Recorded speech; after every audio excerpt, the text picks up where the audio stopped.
یہ بڑی اہم بات ہے.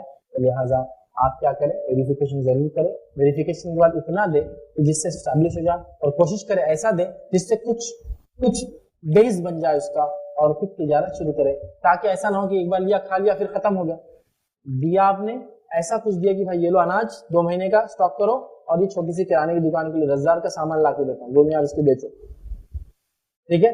2 مہینے تک کھانے کا بھی انتظام ہو گیا اور بزنس بھی شروع ہو گیا. 2 مہینے میں روٹیشن میں آئے ماشاءاللہ, اس میں بھی چائے بنا کے دے رہا ہے, کیلے بیچ رہا ہے, کچھ بھی ہو سکتا ہے.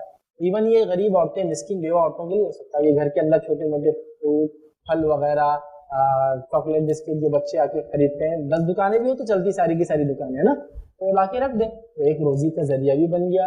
اور تو ان کو بہت زیادہ مردوں سے ڈیل بھی نہیں کرنا ہے, بچے آئیں گے چیزیں خریدنے چھوٹے چھوٹے, اور کچھ نہ کچھ ایسا کہ جس سے وہ لگ جائے. نبی اکرم صلی اللہ علیہ وسلم کے ازواج اطہارات, مطلب ہماری امت کی مائیں, یہ جو ہے بزنس وومن تھی, ہے نا. پورے تو نہیں تھے لیکن اکثر تھے. زینب بنت جحش رضی اللہ عنہا کے تعلق سے آتا, آپ چمڑوں کا بزنس کرتی تھی, ٹھیک ہے.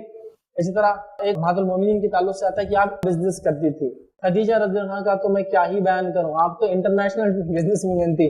آپ کا مال اللہ کے رسول لے کے شام بیچ کر آتے تھے, چھوٹا موٹا بزنس نہیں تھا. عرب میں تو چلتا ہی تھا, عرب سے باہر مطلب امپورٹ ایکسپورٹ جس کو بولیں گے آج کے لینگویج میں, تو وہ مال ایکسپورٹ کیا کرتی تھی دوسرے کنٹریز کو, اور اللہ کے رسول ایجنٹ کے طور پر جاتے تھے اور مال کو فروخت کر کے آتے تھے, اور نفع میں حصے داری ہوتی تھی. اور بعد میں جب حضرت خدیجہ نے اتنا ایماندار دیکھا اللہ کے رسول صلی اللہ علیہ وسلم کو, تو نکاح کا پیغام بھیجا, نکاح ہوا, اور اللہ کے رسول ان کی تجارت نبوت کے بعد بھی کرتے رہے. نبوت کے بعد جب آپ ایمان لائی تو اللہ کے رسول کو پورے تجارت کا مالک بنا کے کہا, یہ محمد صلی اللہ علیہ وسلم سب آپ کا ہوا اللہ کی راہ میں, اور اللہ کے رسول نے اس کو آؤٹ سورس کیا, کسی اور کو دے دیا, اور اسی کی انکم آپ لوگوں کو بعد میں آتی بھی رہتی تھی. میں کیا کہوں, ہماری مائیں نمونہ ہمارے لیے ہے نا. مطلب بیوہ مسکین عورتوں کو ہم کیا کر رہے ہیں, ہر مہینے اناج دے رہے ہیں, اچھی بات ہے, لیکن ہر مہینے اناج سے اچھا اسٹیبلشمنٹ کر دے. تو ایک اناج 2 مہینے کا دیکھو اناج کا اسٹاک دے دیا کھانے پینے کا, ایک سلائی مشین ساتھ میں دے دو.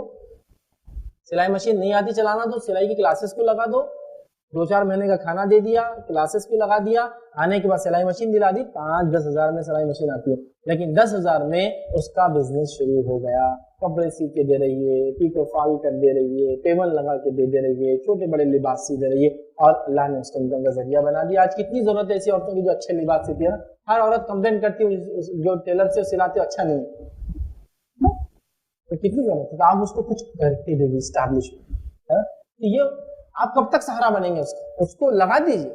تو ویریفائی کیجیے, ویریفیکیشن کے بعد بھی میں کہوں گا اتنا دیجیے کہ کچھ نہ کچھ اس کو لگا دیجیے ایسی روزی سے کہ وہ آج مانگتا ہے کل انشاءاللہ مانگنے والا نہ ہو, اور مانگنے والوں کی صفوں سے ایک آدمی نکل کر اب خود کمانے والوں کی, اور انشاءاللہ اسے تھوڑے دن بعد دینے والوں کی صفوں میں جا کے کھڑا ہو جائے, ہے نا. کیونکہ ہم نے دیکھا کہ ہر بڑی چیز کی شروعات بہت چھوٹی ہوتی ہے, ہر بڑی چیز کی شروعات بہت چھوٹی ہوتی ہے, معلوم بہت چھوٹی ہوتی ہے.